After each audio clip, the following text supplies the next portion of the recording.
The NeuralTools Dataset Manager is briefly discussed in the NeuralTools Quick Start video, so if you haven't viewed that video yet, you should do so now. The current video will expand slightly on the possibilities in the Dataset Manager.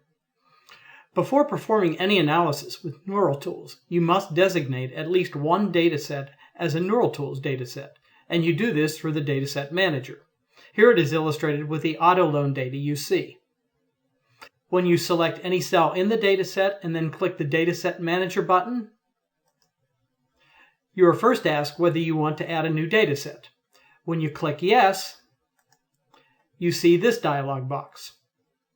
You can supply a meaningful name,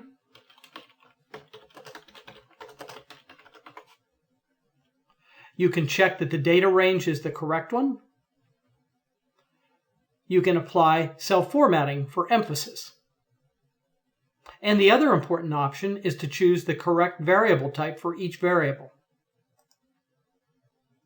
As you can see, there are 6 variable types: independent numeric, independent category, dependent numeric, dependent category, unused, and tag.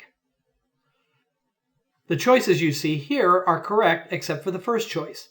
The status variable type should be unused. This is because it isn't used in the prediction.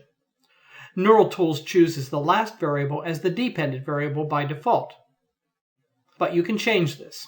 In any case, there should be only one dependent variable. Also, an independent or dependent variable with numeric values can be considered a category type if its numeric values are simply codes for categories. You get to make this choice.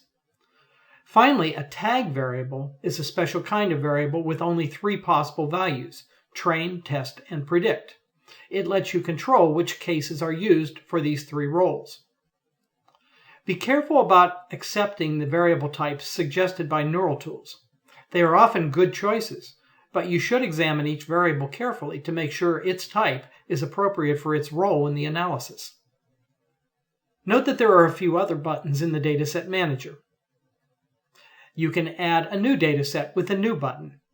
You probably won't do this often because you will usually use the procedure described here, but it is possible.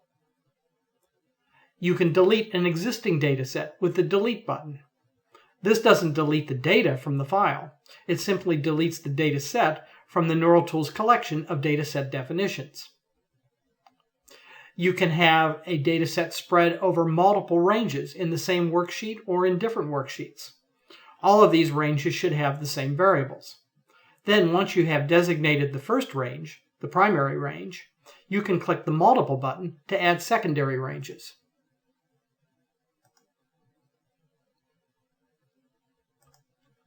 Finally, you can click the Import button. However, this doesn't import the data from some type of external file. It only imports the variable types from a file that ran a similar NeuralTools analysis.